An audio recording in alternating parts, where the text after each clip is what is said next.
أعوذ بالله من الشيطان الرجيم. بسم الله الرحمن الرحيم. السلام عليكم ورحمة الله وبركاته. الفاتحة. أعوذ بالله من الشيطان الرجيم. بسم الله الرحمن الرحيم. الحمد لله رب العالمين الرحمن الرحيم مالك يوم الدين إياك نعبد وإياك نستعين اهدنا الصراط المستقيم صراط الذين أنعمت عليهم. الحمد لله رب العالمين، نحمده ونستعينه ونستهديه ونستغفره، ونعوذ بالله من شرور أنفسنا ومن سيئات أعمالنا. من يهده الله فلا مضل له ومن يضلله فلا هادي له. أشهد أن لا إله إلا الله وحده لا شريك له، وأشهد أن محمدا عبده ورسوله. وقال رب اشرح لي صدري ويسر لي أمري واحلل عقدة من لساني يفقهوا قولي. أما بعد، رضيت بالله ربا وبالإسلام دينا وبمحمد نبيا ورسولا. Alhamdulillah, pertama-tama dan selama-lamanya kita panjatkan syukur kehadap Allah Subhanahu wa taala.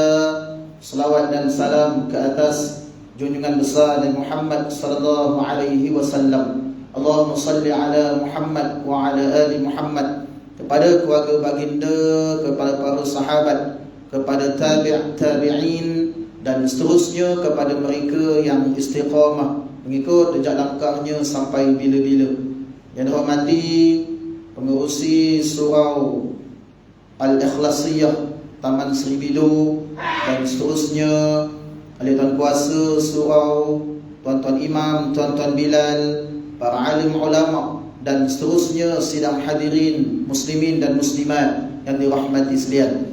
Alhamdulillah, kita bersyukur kepada Allah Subhanahu wa taala dapat sama-sama kita dipertemukan pada malam ini dalam sesi kuliah bulanan. Mudah-mudahan kita dapat manfaatkan masa antara maghrib sehingga waktu isyak untuk sama-sama kita adakan majlis ilmu, yakni ilmu fardu ain, antaranya subjek akidah. Mudah-mudahan kita dapat berkongsi ilmu dan kita dapat amalkan dalam kehidupan seharian kita, insya-Allah. Sidang hadirin dirahmati sekalian, sebagai mukadimah pada malam ini, suka saya nak berkongsi tentang, yang pertamanya tentang isu Palestin. Yang mana isu Palestin adalah isu umat Islam, dan isu Palestin juga isu kemanusiaan. Sidang hadirin dirahmati sekalian, sunnah Nabi sallallahu alaihi wasallam ketika mana berlakunya musibah yang besar terhadap umat Islam, baginda Nabi sallallahu alaihi wasallam akan membaca qunut nazilah di setiap kali solat fardu 5 waktu sehari semalam, yakni di rakaat yang terakhir. Sidang hadirin rahmatan sekalian, maksudnya doa yang paling mustajab, paling diterima oleh Allah Subhanahu wa taala, paling afdal, iaitu dalam solat. Cuba kita bandingkan antara doa yang dibaca dalam solat dengan doa yang dibaca di luar solat. Sudah tentulah doa dalam solat lebih afdal, lebih mustajab. Sidang hadirin dirahmati sekalian. Kemudian yang seterusnya, apa pentingnya bumi Al-Aqsa, Masjidil Aqsa Palestin kepada umat Islam? Kita kena tanya pada diri kita, apa sumbangan kita kepada bumi Palestin? Antaranya, kita berikan doa kepada mereka. Ad-du'a silahul mu'min, doa senjata umat Islam. Kita nak pergi ke sana mungkin jauh, kita doa daripada tempat kita, kita baca qunut nazilah. Mudah-mudahan Allah berikan pertolongan, Allah selamatkan mereka. Kemudian yang seterusnya, apa penting bumi Masjidil Aqsa Palestin? iaitu kiblat pertama umat Islam. Sebagaimana kita ketahui, kiblat pertama umat Islam menghadap ke arah Masjidil Aqsa, Baitul Maqdis, Palestin. Kemudian diarahkan tukar arah kiblat ke arah Masjidil Haram, Mekah. Sidang hadirin dirahmati sekalian, dalam hadis disebutkan tentang lakukan musafir ziarah 3 buah masjid. Masjid yang pertama, Masjidil Haram, Mekah. Berapa pahala beribadah di Masjidil Haram? 100,000 kali ganda pahala. Sebab itu ramai umat Islam berusaha untuk pergi tunaikan umrah, tunaikan haji untuk mendapatkan pahala 100,000 kali ganda. Para ulama mengatakan, pendapat yang pertama mengatakan 100,000 kali ganda itu dalam kawasan Masjidil Haram, Mekah. Dan pandangan yang kedua mengatakan bahawa seluruh tanah haram bumi Mekah 100,000 kali ganda pahala. Ini sidang hadirin dirahmati sekalian. Kemudian masjid yang kedua iaitu Masjid Nabawi, Masjid Nabi sallallahu alaihi wasallam. Berapa pahala? 1,000 kali ganda pahala di Masjid Nabawi, Masjid Nabi sallallahu alaihi wasallam. Kemudian yang ketiga, Masjidil Aqsa, Palestin. Masjidil Aqsa berapa keluasannya? Bukan sekadar masjid yang kita tengok kubah emas. Kubah emas, tuan, warna kuning tu kubah emas. Umat Islam di zaman pemerintahan dahulu, mereka sumbangkan emas untuk membina masjid. Hebat tuan, orang dulu bagi seorang sikit emas, katalah seorang 100 gram, bagi sedekah, bina kubah Masjidil Aqsa tu emas. Ini sidang hadirin rahmati sekalian. Dan kawasan Masjidil Aqsa dia ada beberapa buah masjid dan surau. Dia bukannya satu je yang kubah kuning tu. Dia luas lagi, dia ada Masjid Qibli, masjid apa lagi, Masjid Burak. Banyak lagi dalam kawasan Masjidil Aqsa. Berapa pahala beribadah di Masjidil Aqsa? 500 kali ganda pahala. Sidang hadirin rahmati sekalian, alhamdulillah, baru-baru ini beberapa hari yang lalu, alhamdulillah, pak saudara saya dia pergi ke Palestin dan dia hantar gambar. Dia berada di Masjidil Aqsa. Maksudnya apa tuan-tuan? Boleh sekarang ni boleh masuk. Cumanya dia kata nak pergi masjid tu, pengawal tentera Israel kawal. Ni tuan-tuan, bayang tuan-tuan, kalau surau kita ni, kita datang nak masuk surau, kita kena jumpa dulu tentera Israel baru boleh masuk. Ni tuan-tuan, suasana di sana. Kita surau masjid kita tak ada pengawal. Bila-bila kita boleh datang, bila-bila kita boleh datang untuk solat dan sebagainya. Bayang tuan-tuan, Masjidil Aqsa dikawal ketat oleh tentera Israel. Dia datang lalu situ, dia geledah lah apa dia nak tengok. Betul ke kita ni pelancong datang, ataupun betul ke kita ni datang hanya sekadar melancong dan sebagainya, macam-macam. Kemudian kalau nak datang, dia kata kalau datang lambat pun nak pergi solat subuh masih boleh duduk saf depan. Maksudnya apa? Dikawal ketat. Nak masuk tu nak payah, dia lambat bagi masuk. Dia nak lepas orang masuk ke masjid tu lambat. Sidang hadirin dirahmati sekalian. Kemudian apa pentingnya Masjidil Aqsa kepada umat Islam? Antaranya ramai para nabi dan rasul yang lahir di bumi Palestin. Antaranya Nabi Sulaiman alaihissalam lahir di bumi Palestin. Di zaman Nabi Sulaiman, baginda mengerah bala tenteranya di kalangan jin yang membina Masjidil Aqsa. Sebab tu di kawasan Masjidil Aqsa ada binaan yang Kalau kita tengok tak logik manusia bina. Di zaman Nabi Sulaiman, bala tentera terdiri di kalangan jin yang membina Masjidil Aqsa. Kemudian Nabi Zakaria alaihi salam lahir di Palestin. Kemudian Nabi Isa anak Siti Maryam. Sebab Nabi Isa dia tak ada bapa. Dan dia lahir di bumi Palestin. Dan Nabi Isa kita tahu di akhir zaman akan turun, tuan-tuan. Berapa usia Nabi Isa? InsyaAllah nanti kita akan kongsi.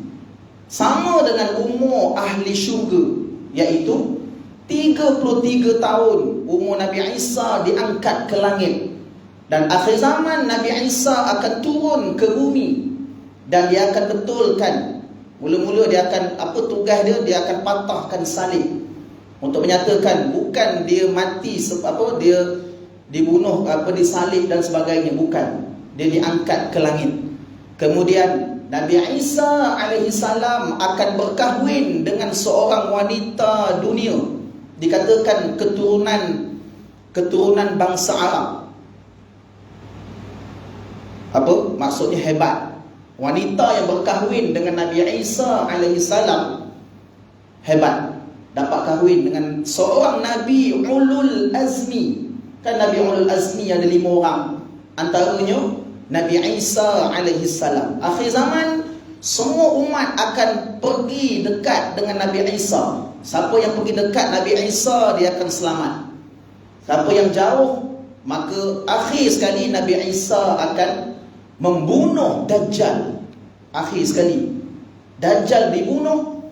Kemudian barulah Nabi Isa akan wafat di akhirnya. Dan Nabi Isa akan dimakamkan di sebelah jasad Nabi sallallahu alaihi wasallam. Di mana? Di Masjid Nabawi. Sebelah.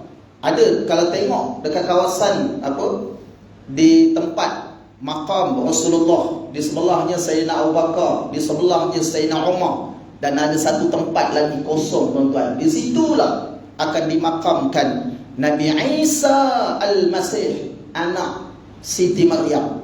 Di situ. Sidang hadirin rahmat Islam. Kemudian kita kena tahu mazhab Syafi'i, ulama Imam Muhammad Idris Asy-Syafi'i lahir di bumi Gaza, Palestin. Ni tuan, kita berpegang kepada mazhab Syafi'i. Ulama Syafi'i Muhammad Idris Asy-Syafi'i, dia lahir di bumi Gaza, Palestin. Sidang hadirin dirahmati Islam. Baik, kita menyambung pengajian kita dan sedikit iklan tentang kitab, tuan-tuan. Sebelum ni saya dah kongsikan 6 subjek ilmu fardu ain. Ini dia contoh, tuan-tuan. Tengok ada 6 jilid ilmu fardu ain. Yang pertama, panduan akidah. Yang kedua, fiqh ibadah. Yang ketiga, fiqh munakahat.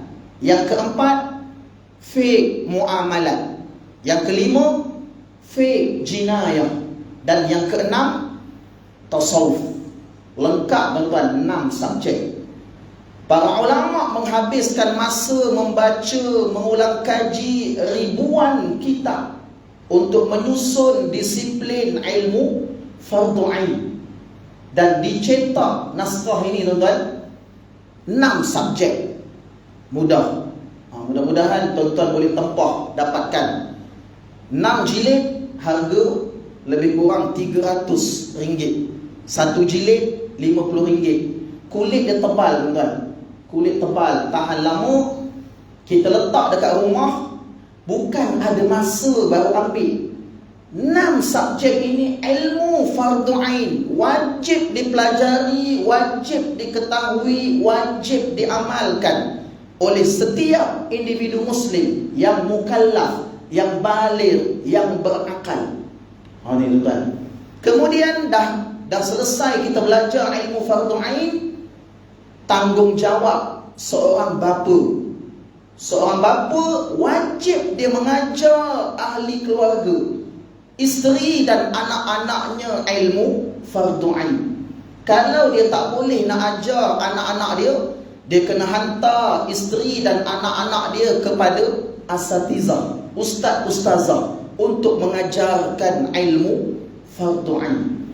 Dah selesai, barulah boleh kita kata kita dah berjaya menguasai ilmu fardu ain. Di sidang hadirin rahmati sekalian, tuan-tuan boleh dapat tempah, dan insya-Allah saya boleh dapatkan ini sebagai contoh.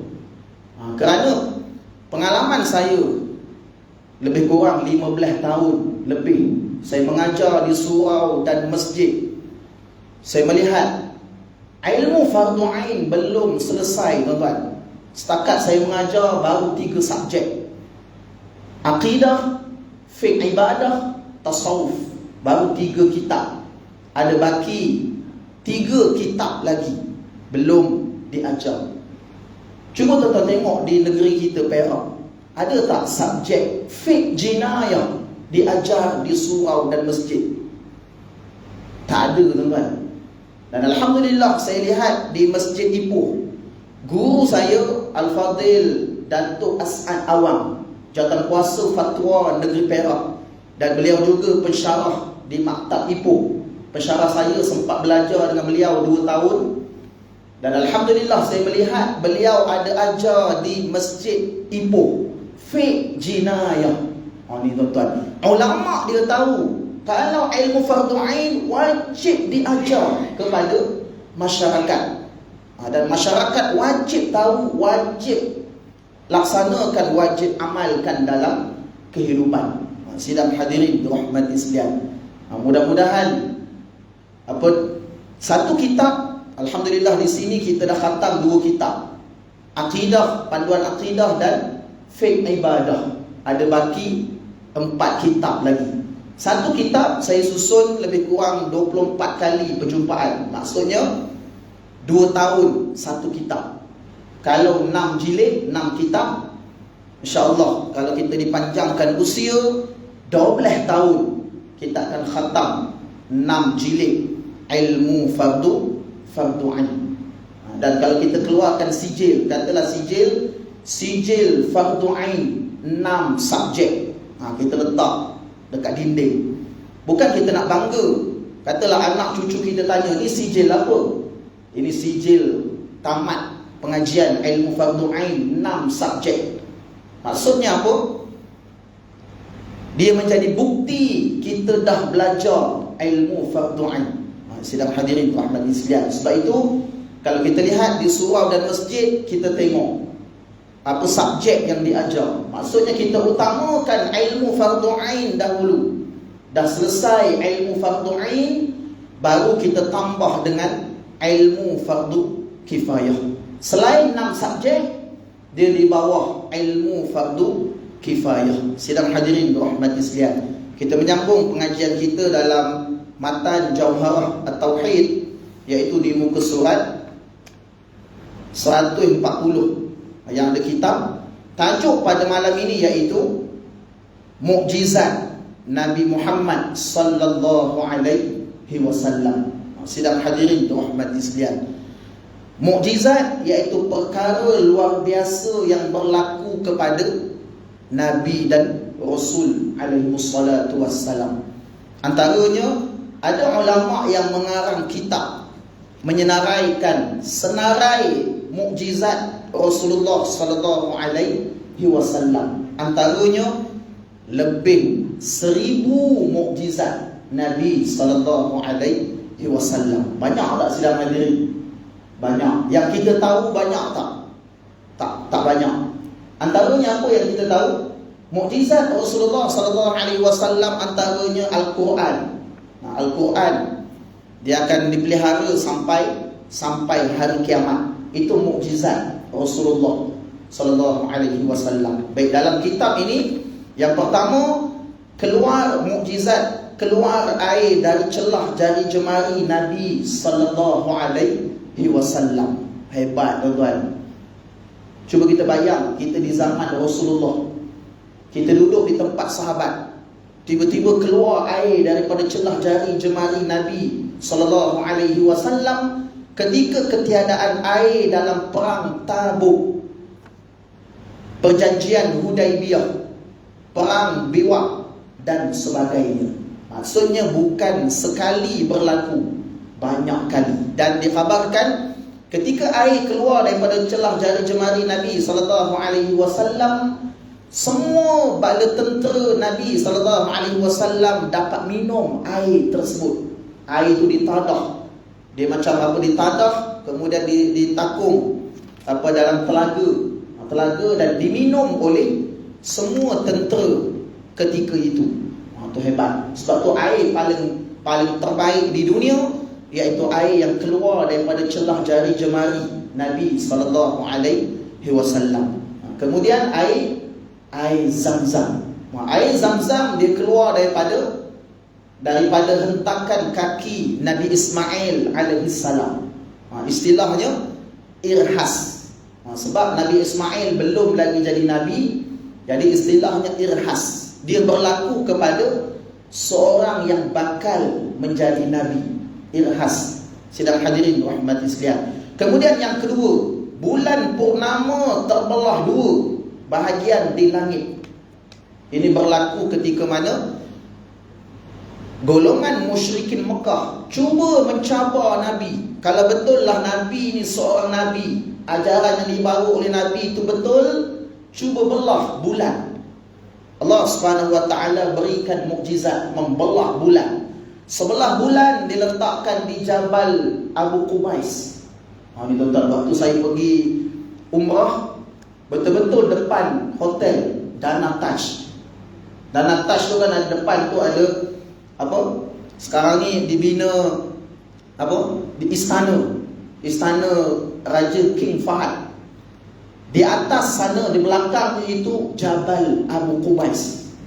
Waktu kami sampai, bas kami berhenti depan hotel, ditunjukkan di situlah, di depan tulah, atas bukit tu Jabal Abu Qubais. Nabi meletakkan sebelah tangan di Jabal Abu Qubais, bulan. Dan sebelah lagi diletakkan di Jabal Qainuqa. Jabal Qainuqa bersebelahan dengan Bukit Marwah, tempat sa'i daripada Safa ke Marwah. Sebelah Bukit Marwah Jabal Qainuqa. Ni tuan-tuan, kita tengok di sana, kita saksikan kejadian yang telah berlaku 1400 tahun yang lalu. Itu hebat, mukjizat Nabi. Kemudian yang ketiga, batu dan pokok mengucapkan salam kepada baginda sallallahu alaihi wasallam. Batu dan pokok beri salam pada Nabi sallallahu alaihi wasallam dan didengari oleh sahabat. Sahabat dengar ucapan salam daripada batu dan pokok. Kemudian yang keempat, batu bertasbih semasa berada dalam tapak tangan baginda sallallahu alaihi wasallam dan didengari oleh sahabat. Kemudian yang kelima, batang kurma yang dijadikan mimbar Nabi sallallahu alaihi wasallam menangis tersedu-sedu setelah baginda berpindah kepada mimbar yang baru dan didengari oleh sahabat. Waktu tu Nabi lihat batang kurma tu dah uzur mimbar. Macam mimbar ini Nabi tukar dengan mimbar yang baru. Kemudian diletakkan mimbar yang lama tu diletakkan tepi. Kemudian Nabi naik mimbar yang baru, Nabi terdengar tangisan batang kurma mimbar yang lama. Kemudian Nabi turun, Nabi pergi dan Nabi pujuk. Dan dikabarkan Nabi pujuk seolah-olah memujuk kanak-kanak kecil, kanak-kanak yang menangis teresak-esak. Dan Nabi mengatakan kepada sahabat, kalau Nabi tak pujuk dia, sampai kiamat dia akan menangis. Ini tuan-tuan. Dan sahabat tanya, apa Nabi pujuk batang kurma tu? Nabi kata, hendak tak aku bawa batang kurma itu, dia akan berada dalam syurga bersama-sama dengan Rasulullah sallallahu alaihi wasallam. Maka batang kurma tu terdiam dan dia terdiam dan dia ingat janji Nabi akan bersama-sama dia dalam syurga. Ini tuan, batang kurma pun masuk syurga. Ini kan kita seorang manusia, seorang hamba umat Nabi sallallahu alaihi wasallam, maka lebih-lebih lagi lah kita kena perbanyakkan berselawat ke atas Nabi dan sebagainya. Mudah-mudahan kita mendapat syafaat Rasulullah. Kemudian yang keenam, mengembalikan mata Qatadah radhiyallahu an yang terjuntai di pipinya setelah terkena anak panah dalam peperangan. Qatadah mata dia terjuntai, terkeluar biji mata dia. Kemudian Nabi sallallahu alaihi wasallam mengelokkan balik mukjizat Rasulullah. Kemudian yang ketujuh, Bukit Uhud bergerak-gerak kegembiraan kerana Nabi sallallahu alaihi wasallam berada di atasnya bersama-sama Abu Bakar, Sayyidina Umar dan Sayyidina Osman bin Affan radhiyallahu anhu. Ini tuan-tuan. Dan Nabi mengatakan dalam hadis baginda, antara bukit yang dicintai oleh Rasulullah dan Rasulullah bukit mencintai Rasulullah dan Rasulullah mencintai bukit, iaitu Jabal Uhud, Bukit Uhud. Pahala orang yang solat jenazah satu qirat, satu Bukit Uhud. Dikhabarkan besar Bukit Uhud 5 kilometer perjalanan. Besar tak besar pahala. Sebab tu kemudian orang yang iring jenazah ke perkuburan diberikan satu qirat lagi, umpama Jabal Uhud. Maksudnya orang yang solat dan mengiringi jenazah ke perkuburan, dia akan dapat 2 qirat. 2 qirat ni maksudnya 2 bukit Uhud pahalanya. Tu hebat. Sebab tu di sana berlumba-lumba. Kalau ada jenazah yang meninggal, berlumba-lumba orang solat. Maksudnya kita pun di sini kena motivasi untuk kalau ada jenazah meninggal, ada orang meninggal, maka kita solat jenazah dan iring jenazah ke perkuburan. Maksud ramai yang akan mendapatkan pahala sebesar Bukit Uhud. Baik, kemudian dan Nabi mengatakan kepada sahabat, hendak tak kamu lihat sebuah bukit yang berada dalam syurga? Itu Nabi tunjuk Bukit Uhud, dia akan berada dalam syurga. Kemudian yang ke-8, sesungguhnya mukjizat Nabi sallallahu alaihi wasallam terlalu banyak dan tidak terhitung jumlahnya. Banyak. Tadi saya sebut ulama ada mengarang kitab. Ini contoh kitab, tuan-tuan. Mukjizat Rasulullah sallallahu alaihi wasallam. Dalam ni banyak. Saya kira lebih daripada 100 lebih mukjizat. Kita baca je, tuan-tuan, sikit tajuk. Yang pertama, turun dan berhentinya hujan sejurus setelah Rasulullah sallallahu alaihi wasallam berdoa. Hujan berhenti, turun dan berhentinya hujan. Kemudian yang kedua, batu besar dihancurkan hanya dengan sekali pukulan. Kemudian yang ketiga, 1,400 sahabat dapat minum air dari telaga yang kering. Asalnya telaga tu kering. Mukjizat Nabi, penuh air telaga tu, dapat minum 1,400 orang. Itu hebat. Kemudian yang kelima, kerikil bertasbih, batu bertasbih. Yang keenam, batu batan memberi salam kepada Rasulullah. Yang ketujuh, kerikil yang barakah dan jari jemari Rasulullah yang memancarkan air. Yang ke-8, 2 tong air yang boleh diminum oleh 40 orang. Telaga Quba yang kering berubah dipenuhi air. Keberkatan umat ini pada pagi hari.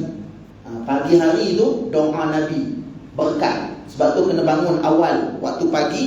Itu antara mukjizat keberkatan yang didoakan oleh Rasulullah sallallahu alaihi wasallam. Kemudian gunung yang bergegar kemudian tenang dan patuh, iaitu gunung Jabal Uhud. Asalnya Bukit Uhud tu dia bergegar-gegar. Kemudian mukjizat Rasulullah. Kemudian air kencing Nabi mengubah air telaga menjadi jernih dan tawar. Itu mukjizat. Kemudian kayu bakar berubah menjadi pedang. Mata air Tabuk mengalirkan air yang deras. Turunnya hujan lebat ketika perang Tabuk. Bulan terbelah 2. Tadi kita dah kongsi kisah. Baik, kemudian saya baca tajuk besar saja. Bab yang kedua, mukjizat Rasulullah berkaitan dengan binatang. Binatang banyak, tuan-tuan. Unta yang lesu menjadi cergas. Serigala mentaati perintah Rasulullah. Serigala berbicara tentang kerasulan. Kambing betina yang mandul dapat mengeluarkan susu. Burung datang menuntut haknya. Unta sujud kepada Rasulullah sallallahu alaihi wasallam. Unta yang menangis dan mengadu kepada Rasulullah. Unta kemudian kijang memohon dilepaskan untuk menyusukan anak-anaknya. Seekor kambing yang datang dan hilang tiba-tiba. Kambing jantan bersujud kepada Nabi sallallahu alaihi wasallam. Kesaksian seekor dog terhadap kerasulan Nabi sallallahu alaihi wasallam. Dog ni biawak padang pasir. Kemudian mukjizat berkaitan dengan tumbuh-tumbuhan. Pohon berpindah dari tempatnya dan kemudian kembali semula. Pokok tu bergerak berjalan. Ni ketika Rasulullah buang air kecil. Pokok tu datang berteduh, kemudian bergerak balik pokok tu ke tempat lain. Tunduk dan melekatnya dua batang pohon. Pohon berjalan membelah tanah dan mengucapkan syahadah kepada Nabi sallallahu alaihi wasallam. Pohon kurma berbuah pada tahun ia ditanam. Baru tanam pohon kurma tu berbuah. Ini kisah tuan-tuan. Kurma ajwa. Kurma ajwa ialah kurma yang ditanam di Madinah oleh tangan baginda Nabi sallallahu alaihi wasallam. Itu kurma ajwa original. Sebab tu nak dapat kurma ajwa original yang ditanam di Madinah. Kemudian seterusnya pohon berbicara kepada baginda Nabi sallallahu alaihi wasallam. Kemudian mukjizat berkaitan makanan. Banyak juga tuan-tuan. Sepotong roti cukup untuk 80 orang. Waktu Nabi jadi tetamu, kemudian dihidangkan sepotong roti. Tengok-tengok ramai yang ikut Nabi datang ke rumah sahabat. Sahabat tu dah gelisah dah. Dia ada sepotong roti je. Mukjizat Rasulullah dapat 80 orang makan. Seluruh tentera Khandaq dapat makan daripada makanan yang sedikit. Ini tentera Khandaq tak ada makanan, pergi rumah sahabat. Sahabat sediakan makanan dalam periuk. Kemudian Nabi cedok, semua dapat makan. Kalau sahabat yang cedok, rasanya 20 orang makan, itu habis. Ini tuan-tuan, mukjizat. Kemudian semangkuk bubur cukup untuk puluhan orang. Jumlah kurma yang tidak berkurang. Peha kambing berbicara. Datangnya makanan yang berkat daripada doa Nabi sallallahu alaihi wasallam. Banyak mukjizat makanan. Kemudian mukjizat berkaitan perubatan juga banyak. Antaranya Jabir sedar daripada pengsan berkat siraman air wuduk Nabi sallallahu alaihi wasallam. Nabi siram dengan air wuduk sebab sahabatnya Jabir pengsan. Maka elok balik. Ludah baginda menyembuhkan mata Sayyidina Ali radhiyallahu anhu. Kemudian anak kecil yang kerasukan sembuh setelah Nabi sallallahu alaihi wasallam mengusap dadanya. Ini tuan-tuan berkat. Dan ini tuan-tuan kita lihat contoh dalam perubatan Islam. Contoh tuan-tuan, kalau ada orang yang contoh orang yang sakit, contoh, kemudian kita datang, kita bacakan, katalah seseorang tu terkena bisa, kemudian kita datang dekat orang tu, kita sapu bisa tu dengan tangan kita dan kita baca surah Al-Fatihah. Di zaman Sayyidina Umar Al-Khattab radhiyallahu anhu, Sayyidina Umar dia pergi, ada orang terkena bisa binatang, sengat binatang. Sayyidina Umar pegang tempat yang kena bisa tu, kemudian Sayyidina Umar membaca surah Al-Fatihah. Elok sembuh tuan daripada bisa. Cuba zaman kita tuan, kita tengok ada orang kena bisa, kena gigitan bisa dan sebagainya. Kita pergi, kita pegang tempat tu, kita baca Fatihah. Sembuh tak tuan-tuan? Tak sembuh kan? Katalah tak sembuh, betul tak? Apa punca tuan-tuan? Rupa-rupanya para ulama mengatakan bacaan Fatihah Sayyidina Umar Al-Khattab radhiyallahu anhu lebih elok bacaannya berbanding bacaan kita. Ini tuan, baru bacaan. Maksudnya apa? Ketika kita membaca surah Al-Fatihah dan kita rasa ayat ruqyah tu boleh menyembuhkan daripada terkena bisa, kita kena baca dengan seelok-eloknya sebagaimana Sayyidina Umar baca. Maksudnya apa? Bacaan ayat surah Fatihah yang kita nak baca tu, kita kena hayati bacaan, kita kena baca betul bacaan dan sebagainya. InsyaAllah bisa yang terkena tu akan sembuh. Ni tuan-tuan rahmati sekalian. Maksud nak kata bahawa jauh kita dengan Sayyidina Umar Al-Khattab radhiyallahu anhu. Baik, kemudian banyak lagi Nabi sembuh daripada terkena sihir. Nabi sembuh, mukjizat. Mukjizat waktu Nabi nak makan daging yang diletakkan racun, daging tu bercakap, bagi tahu kat Nabi daging tu ada racun.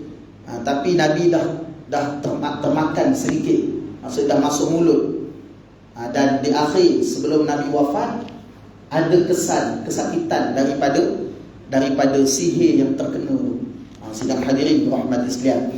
Baik, seterusnya sebelum kita setakat itu perkongsian kita, dan ada soalan. Banyak ni kalau nak baca tuan-tuan. Satu buku ni, kisah mukjizat Rasulullah sallallahu alaihi wasallam. Maka kita dapat tahu bahawa mukjizat Rasulullah banyak. Bukannya sedikit yang kita tahu, bahkan banyak mukjizat Rasulullah sallallahu alaihi wasallam. Apa tujuan kita tahu mukjizat? Orang yang belajar mukjizat ni, dia akan membuktikan kepada kita, menguatkan keimanan dan ketakwaan kita kepada Allah. Kita yakin bahawa mukjizat yang diberikan kepada Nabi sallallahu alaihi wasallam menguatkan kita beriman dengan Rasulullah, beriman dengan Allah, akan meningkatkan lagi keimanan dan ketakwaan kita kepada Allah Subhanahu wa taala. Baik, sidang hadirin rahmati sekalian, seterusnya sebelum penutup saya nak kongsi buku sahabat saya karang, iaitu Syurga yang Dirindui, bicara Nabi dari hal syurga. Ni tuan-tuan, sahabat saya Al-Fadhil Ustaz Muhammad Sul Khairi Muhammad Noor, di atas ni tuan-tuan dia tulis bestseller. Bestseller ni kalau tuan-tuan pergi kedai, tak payah baca dalam dia, ambil terus, bawa balik, baru baca. Apa dia dalam ni? Kisah tuan-tuan, 52 kisah ahli syurga. Ni tuan-tuan, saya baca kisah nombor 1, habis baca dia ada 4-5 line nombor 1. Habis baca kisah nombor 1, rasa nak baca kisah nombor 2, baca kisah nombor 2, rasa nak khatam satu kitab tuan-tuan. Sebab apa? Kita rasa nak tahu bagaimana kehidupan dalam syurga. Adakah sama dengan kita di dunia? Sidang hadirin rahmati sekalian, diceritakan oleh orang yang berpengalaman, pernah masuk ke dalam syurga. Diceritakan oleh orang yang pernah bermimpikan suasana syurga, iaitu baginda Rasulullah sallallahu alaihi wasallam. Ni tuan-tuan, dan saya nak tanya yang dalam surau ini, adakah semua nak masuk syurga? Ya, sudah tentu. Kita tanyalah semua umat Islam, nak masuk syurga tak? Tak masuk syurga. Persoalannya, tahukah kita bagaimana ciri-ciri ahli syurga? Bagaimana suasana hidup dalam syurga? Ni tuan-tuan, jauh beza. Hidup dalam syurga dan di dunia, jauh beza. Malam ni saya nak kongsi 4 kisah. Kita ringkaskan saja. Antaranya kisah yang pertama, dia berdasarkan soalan tuan-tuan. Saya tanya soalan, tuan-tuan jawab. Soalan pertama, berapakah usia ahli syurga? Ni tuan-tuan, kan dia ada syarat. Umur sekian, tinggi sekian. Berapa usia ahli syurga? Siapa tahu? Nak masuk syurga tak? 19. Sikit lagi. Berapa? Tadi saya dah sebut dalam awal tadi, usia sama macam Nabi Isa alaihi salam. Dalam hadis disebutkan usia ahli syurga sekitar 30 atau 33 tahun. Ni tuan. Dan perawi hadis mengatakan usia yang paling tepat ahli syurga 33 tahun. Ni tuan. Ada tak dalam surau ni usia 33 tahun? Ada tak? Saya pun dah lebih tuan. Ada tak 33? Kalau ada tu ciri-ciri ahli syurga. Maksudnya apa tuan-tuan? Ada, sebab tu ada yang saya bentang tajuk ni, terus ada tanya soalan. Apa soalan dia? Ustaz, kalau satu keluarga masuk syurga, berapa usia mereka? Berapa tuan-tuan? Susah juga nak jawab. Dan sebenarnya senang. Hadis tu mengatakan 33 tahun. Maksudnya apa? Ibu dia 33 tahun, bapa dia 33 tahun, adik-beradik dia semua 33 tahun. Ni tuan-tuan. Nanti bidadari nanti. Ni usia dulu. Okey. Subhanallah. Semua satu keluarga usia 33 tahun.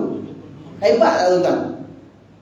Baik. Sebab tu ada kisah di zaman Rasulullah, ada seorang wanita, dia datang jumpa Rasulullah dan tanya soalan. Ya Rasulullah, dalam syurga ada tak orang tua? Rasulullah SAW menjawab, dalam syurga hanya ada orang muda, orang tua tak ada dalam syurga. Balik wanita ini dalam keadaan sedih dan hibur. Kemudian Rasulullah beritahu sahabat dia, hantar utusan, kamu pergi cerita dekat wanita tu, dalam syurga memang tak ada orang tua, dalam syurga hanya orang muda. Kalau orang tua yang masuk ke dalam syurga, automatik dia akan bertukar menjadi usia muda 33 tahun. Hebat tak tuan-tuan?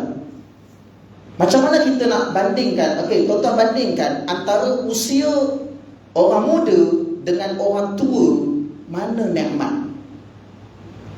Kan 5 nikmat. Muda sebelum tua, kaya sebelum miskin, sehat sebelum sakit, apa lagi, hidup sebelum mati. Allah Subhanahu wa ta'ala membalas dalam syurga semua nikmat. Antaranya nikmat orang muda dalam syurga. Ni tuan-tuan. Maksudnya apa? Jangan berangan orang tua dalam syurga. Tak ada. Ni tuan-tuan. Orang muda dalam syurga, walaupun kanak-kanak yang meninggal masuk syurga, automatik dia akan bertukar menjadi muda. Dan digambarkan dalam hadis, kalau kita dekat dunia, orang lelaki ada misai, ada janggut, makin handsome. Dalam syurga sebaliknya. Dalam syurga orang tak ada misai, orang tak ada janggut, setiap hari bertambah handsome, bertambah tampan. Ini hakikat tuan-tuan. Baik, apa hikmah? Sebenarnya apa hikmah? Sebab apa Allah berikan 33 tahun dalam syurga? Antaranya Allah Subhanahu wa ta'ala nak melihat. Cuba kita fikir tuan-tuan, ketika kita usia 33 tahun dekat dunia, kita buat apa? Kebanyakannya kita tenggelam dengan dunia. Kita masa itulah baru nak kahwin, masa itulah baru nak cari rumah, masa tu nak cari tanah, nak cari harta, nak kaut semua dunia. Tapi kita tahu dunia ini sementara. Allah Subhanahu wa ta'ala nak melihat ketika seseorang itu usia 33 tahun, dia melakukan amal soleh, melakukan ibadah, melakukan bekalan, persiapkan segala-galanya supaya dimasukkan ke dalam syurga. Betapa adilnya Allah. Berbaloi tak berbaloi tuan-tuan, Allah balas dalam syurga usia 33 tahun. Berbaloi tak tuan-tuan? Cuba kita fikir. Kita beribadah dekat dunia ni, kita beribadah kadang-kadang celup, kadang kita buat, kadang tak buat, kadang kita lengah-lengah solat dan sebagainya, kadang-kadang kita puasa dan sebagainya, kadang-kadang tak puasa. Kita ibadah kita ibadah yang tak bersungguh-sungguh, adakah berbaloi Allah balas dalam syurga usia 33 tahun? Macam mana nak buat tuan-tuan? Sekarang usia kita dah lebih 33. Apa nak buat? Sekarang kita lakukan amal soleh, kita persiapkan bekalan kita seolah-olah kita macam orang muda. Contoh tuan-tuan, dalam kita melaksanakan ibadah solat, kita jadikan solat kita, selepas kita solat, kita meninggal. Macam mana tuan-tuan? Sudah tentulah solat yang kita tunaikan itu dengan bacaan rukun fi'li, rukun qawli, bacaan dalam solat dan sebagainya, semua kita akan buat bersungguh-sungguh, kita akan buat khusyuk dan sebagainya, supaya baru berbaloi tuan-tuan Allah balas dalam syurga usia 33 tahun. Mudah-mudahan. Baik, sidang hadirin rahmati sekalian. Kemudian soalan nombor 2. Apa dia? Apakah makanan hidangan pertama yang disediakan kepada ahli syurga? Apa makanan dan minuman tuan-tuan dihidangkan? Apa agak-agak? Dekat dunia ni apa makanan paling sedap? Selalu kita cerita apa, orang yang pergi umrah, Cik Rizal, apa agak-agak? Dekat Mekah, orang Arab, makanan nombor 1 dia nasi unta. Nombor 1 makanan. Nombor 2 nasi Arab kambing. Nombor 3 nasi Arab ikan. Nombor 4 nasi Arab ayam. Ikan jatuh nombor 3, ayam jatuh nombor 4. Itu dekat mana tuan-tuan? Dunia. Dalam syurga, dalam hadis disebutkan, ketika mana ahli syurga memasuki syurga, Allah menyediakan makanan, dihidangkan hati ikan. Pelik tak tuan-tuan? Esok pergi pasar tanya, ada tak jual hati ikan? Nak cuba rasa. Itu makanan dalam syurga. Mungkin kita kata sedap ke? Allah SWT sediakan hati ikan. Sudah tentulah dalam syurga makanan paling sedap, paling enak, paling lazat. Ni tuan-tuan. Mungkin kita kata selalu kita beli telur ikan. Telur ikan kita rasa sedap, hati ikan lagi sedap. Kemudian tuan-tuan cuba beli ikan yang paling mahal. Ikan apa? Ikan salmon. Cuba beli. Sekilo ratusan ringgit. Sekilo. Sedap tak? Sedap. Itu di mana? Dunia. Dalam syurga lagi sedap makanannya. Kemudian dihidangkan dengan daging lembu. Dekat dunia ni tuan-tuan, daging lembu bahagian mana yang paling sedap? Batang pinang kan? Daging batang pinang tu sedap kan? Dalam syurga lebih dari batang pinang lagi kesedapan daging tersebut. Dekat dunia kita masak daging lembu tu ada yang apa? Tak empuk kan? Liat, tulang banyak dan sebagainya. Cuba bayang dalam syurga tuan-tuan, lembut, tulang pun tak ada. Dalam syurga. Hebat. Baik, kemudian diberikan minuman air salsabila. Kan kita cerita sungai dalam syurga, sungai yang lebih putih daripada susu, sungai susu, sungai yang lebih manis daripada madu, sungai madu. Apa lagi tak tuan-tuan? Rasa nak masuk syurga sekarang, tapi kita ada langkah dia. Maksudnya kita kena hadapi sampai kita dimasukkan ke dalam syurga. Sidang hadirin rahmati sekalian, maksudnya apa? Dalam hadis disebutkan ahli syurga masuk dalam syurga kali pertama dihidangkan hati ikan, daging lembu, diberi hidangan minuman air salsabila, meraihkan kenduri kali pertama dalam syurga. Hebat tak tuan-tuan? Dua kegembiraan dia. Satu, gembira masuk syurga, dah seronok dah. Kenduri, kendara, jumpa kawan-kawan, bersembang, jumpa dalam syurga. Hebat. Cuba kita fikir dekat dunia, tuan-tuan. Kenduri walimatul urus, kenduri kahwin, siapa seronok? Pengantin lah seronok. Kita seronok, tuan-tuan. Seronok juga. Kita datang kenduri dapat makan hidangan makanan. Itu seronok di mana? Kenduri dekat dunia pun kita dah seronok. Ini kan kenduri, kendara, meraihkan dapat masuk dalam syurga. Itu nikmat besar. Hebat. Sidang hadirin rahmati sekalian, baru dua. Nak dengar lagi, tuan-tuan? Yang ketiga, bagaimanakah keadaan burung dalam syurga? Macam mana agak-agak, tuan-tuan? Dalam hadis disebutkan, seekor burung dalam syurga sebesar unta. Cuba bayang, tuan-tuan, dekat dunia, seekor unta tu dia terbang. Kita tengok, oh ini burung dalam syurga sebesar unta. Tapi yang kita tengok kat dunia tu, itu dunia. Dalam syurga lagi besar. Seekor burung besar unta terbang. Nanti cerita ni unta.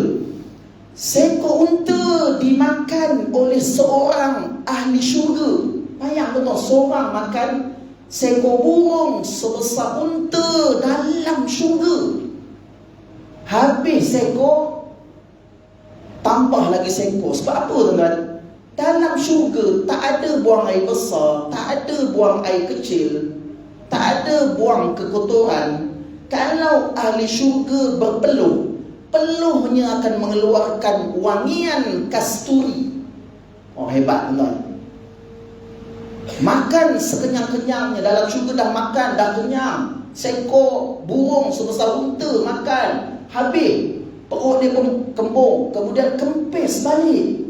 Makan lagi seekor burung sebesar unta. Makan apa nak makan. Makan sekenyang-kenyang, sebuat-buat. Buang air besar tak ada, buang air kecil tak ada. Macam mana, tuan-tuan? Seronok tak hidupnya tu?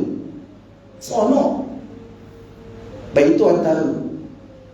Apa hikmahnya, tuan-tuan? Kita tengok dekat dunia. Katalah tuan-tuan nak makan burung. Makan burung puyuh.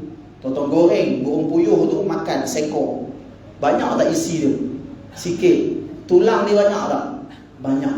Dalam syurga, seekor burung sebesar unta, daging dia banyak lah. Seekor unta dekat dunia, kita buat apa, tuan-tuan? Kenduri, makan ramai-ramai. Dekat dalam syurga, seorang ahli syurga makan seekor burung sebesar unta.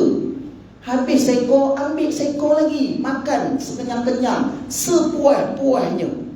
Ni, tuan-tuan, beza tak? Dunia dengan syurga berbeza, jauh beza. Apa hikmahnya? Katalah dekat dunia ni kita makan pun ala kadar, makan tak puas, tak kenyang. Makan pun tengok orang kaya makan hebat-hebat, kita makan biasa-biasa, tak apa, tuan-tuan. Motivasi kita nanti dalam syurga nanti, kita nak makan burung sebesar unta. Allahu Akbar. Ni, tuan-tuan, sabar. Dekat dunia sabar. Dunia ni tempat persinggahan. Dunia sementara. Dunia bukan kekal. Yang kekal selama-lamanya dalam syurga. Ahli syurga, tuan-tuan, dah duduk lama dah dalam syurga, 100,000 tahun. Tanya, berapa lama lagi dah duduk dalam syurga ni? Tambah lagi 100,000 juta tahun. Tanya lagi, berapa lama kita duduk dalam syurga ni? Selama-lamanya. Ni, tuan-tuan, maksudnya apa? Waktu kita beribadah, waktu kita siapkan bekalan dekat dunia, tuan-tuan bandingkan, berbaloi tak berbaloi Allah balas dalam syurga. Berbaloi tak, tuan-tuan? Rasa kalau kita solat pun kita tak ambil berat dan sebagainya. Berbaloi tak berbaloi Allah balas. dalam syurga segala kenikmatan, segala kebahagiaan dalam syurga. Itu motivasi. Baik, kemudian soalan yang keempat. Apa dia? Baik, yang keempat ni, kalau tuan-tuan dengar kisah yang keempat ini, rasa tak puas hati pun ada. Rasa tak puas hati kita. Kalau tuan-tuan dengar kisah yang keempat ini, rasa sakit hati pun ada, iri hati pun ada, sakit hati. Apa dia? Orang miskin, orang fakir masuk syurga lebih awal. Kemudian setengah hari selepas itu baru orang kaya masuk syurga. Oh ni tuan-tuan, dengar cerita ni, rasa-rasa dekat dunia ni nak jadi orang fakir, orang miskin. Apa hikmah tuan-tuan? Hikmahnya, setengah hari itu berapa lama tuan-tuan? Kalau dunia setengah hari kita ada 12 jam. Maksudnya apa? Orang fakir masuk syurga, kemudian 12 jam selepas itu orang kaya masuk syurga. Dalam hadis, setengah hari di akhirat. Berapa lama? Kita dikhabarkan sehari di akhirat bersamaan 1000 tahun dunia. Allahu Akbar tuan-tuan. Usia kita pun tak sampai 1000 tahun. Tak berbaloi tuan-tuan. Maksudnya apa? Orang fakir masuk syurga dahulu. Kemudian selepas 500 tahun baru orang kaya masuk syurga. Ini hadis. Maksudnya apa? Apa hikmahnya tuan-tuan? Hikmahnya adalah orang fakir masuk syurga awal sebab waktu dia hisab, dia tak ada harta. Awal masuk syurga. Orang kaya hartanya banyak, lama dihisab, sebab tu lambat masuk syurga. Tapi kisah Sayyidina Abdul Rahman bin Auf masuk syurga lambat sebab harta dia banyak, itu kisah yang tidak sahih. Sebab Abdul Rahman bin Auf, dia termasuk dalam 10 sahabat dijanji syurga tanpa hisab. Masuk syurga waktu di timbangan mizan, tak dihisab, amalannya terus masuk syurga. Ni tuan-tuan, kisah tak betul. Maksudnya, tetapi dia ada tetapinya. Tetapi darjat orang kaya yang dermawan, orang kaya yang banyak bersedekah, orang kaya yang banyak berwakaf, orang kaya yang bina masjid, orang kaya yang bina sekolah, orang kaya yang bagi kebajikan kepada umat Islam, darjatnya dalam syurga hebat, mengatasi orang miskin. Itu kelebihan orang kaya pula. Tetapi mestilah orang kaya yang dermawan. Orang kaya kelebihan dia ada harta. Gunakan harta dia untuk kebaikan, untuk dinaikkan darjat dia dalam syurga, kedudukan dalam syurga. Sidang hadirin rahmati sekalian, cukup sekadar itu 4 kisah pada malam ini. Macam mana tuan-tuan? Jadikan kisah ini sebagai motivasi kita ketika mana kita melaksanakan amal soleh, ketika mana kita persiapkan bekalan. Kita bandingkan, kita tengok, kita persiapkan di sini, mudah-mudahan Allah balas dalam syurga sebagaimana yang diceritakan. 33 tahun usia dalam syurga. Seekor burung sebesar unta dalam syurga. Dalam hadis lain disebut seekor burung lehernya sebesar unta. Memanglah burung tu macam unta dalam syurga. Kemudian dibalas makanan yang mewah, minuman dan sebagainya dalam syurga, tempat kenikmatan, kelazatan, kebahagiaan dalam syurga. Dan dalam syurga hidup selama-lamanya, tak ada mati. Itu hebat.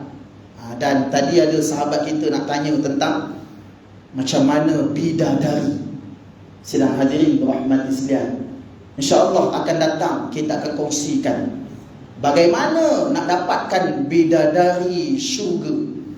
Dan persoalannya, siapa yang lagi hebat? Bidadari dalam syurga dan wanita dunia, wanita solehah, wanita beriman, dibandingkan dengan bidadari dalam syurga, mana hebat, mana afdal? Nanti kita kongsi, akan datang. Allah alam. Sekadar itu perkongsian kita.